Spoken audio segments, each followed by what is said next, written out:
Hi hello everyone, welcome to my channel Ritvik fashion. ನಾನು ಇಂದಿನ ವಿಡಿಯೋದಲ್ಲಿ ನಿಮಗೆ ತುಂಬ ಸುಂದರವಾದ ಹ್ಯಾರಿ ವರ್ಕ್ ಬ್ಲೌಸ್ ಡೋರಿ ಬುಟ್ಟ ಡಿಸೈನ್ ತೋರಿಸ್ಕೊಡ್ತಾ ಇದ್ದೀನಿ. ಕುಂದನ್ ಸ್ಟೋನ್ನ ಹಾಕಿ ನಂತರ ಶುಗರ್ ಬೀಡ್ಸ್ನಲ್ಲಿ ಫುಲ್ ರೌಂಡ್ ಹಾಕ್ಕೊಳ್ತಾ ಇದ್ದೀನಿ. ಈ ಡಿಸೈನ್ ಸಿಂಪಲ್ ಆಗಿದ್ರೂ ಬ್ಲೌಸ್ಗೆ ಎಲಿಗೆಂಟ್ ಲುಕ್ ಕೊಡುತ್ತೆ. ಪಾರ್ಟಿ ವೇರ್, ಫಂಕ್ಷನ್ ವೇರ್ ಮತ್ತು ಡೈಲಿ ವೇರ್ ಬ್ಲೌಸ್ಗಳಿಗೆ ಈ ಡಿಸೈನ್ ತುಂಬ ಚೆನ್ನಾಗಿ ಕಾಣುತ್ತೆ.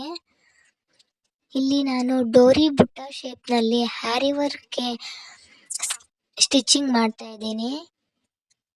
ಶುಗರ್ ಬೀಡ್ಸ್ ಒಂದು ರೌಂಡ್ ಬಂದಮೇಲೆ ನಂತರ 4mm ಬೀಡ್ಸ್ ಹಾಕೊಳ್ತಾ ಇದ್ದೀನಿ. ಸೆಕೆಂಡ್ ರೌಂಡಲ್ಲಿ 4mm ಬೀಡ್ಸ್ ಹಾಕೊಂಡು ಇದು ಬ್ಲೌಸ್ಗೆ ಕ್ಲೀನ್ ಮತ್ತು ರಿಚ್ ಲುಕ್ ಕೊಡುತ್ತೆ. Normal silk, cotton silk, net ಬ್ಲೌಸ್ಗಳಲ್ಲೂ ಈ ಡಿಸೈನ್ ತುಂಬ ಚೆನ್ನಾಗಿ ಕಾಣುತ್ತೆ.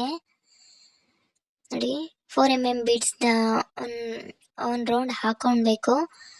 ಮತ್ತೆ ಶುಗರ್ ಬೀಡ್ಸ್ ಒಂದು ರೌಂಡ್ 4 to 5 ರೌಂಡ್ ಹಾಕೊಳ್ಬೇಕು. Sugar beads, 4mm beads. ನಿಮಗೆ ಈ ಡಿಸೈನ್ ಇಷ್ಟವಾದರೆ ವಿಡಿಯೋಗೆ ಲೈಕ್ ಮಾಡಿ, ನಮ್ಮ ಚಾನಲನ್ನು ಸಬ್ಸ್ಕ್ರೈಬ್ ಮಾಡ್ಕೊಳ್ಳಿ. ಇನ್ನು ಹೆಚ್ಚಿನ ಹ್ಯಾರಿ ವರ್ಕ್, ಮಗ್ಗನ್ ವರ್ಕ್ ಮತ್ತು ಬ್ಲೌಸ್ ಡಿಸೈನ್ ವಿಡಿಯೋಗಾಗಿ ನಮ್ಮ ಚಾನಲ್ ಫಾಲೋ ಮಾಡಿ. ಥ್ಯಾಂಕ್ ಯು ಸೋ ಮಚ್ ಸ್ನೇಹಿತರೆ.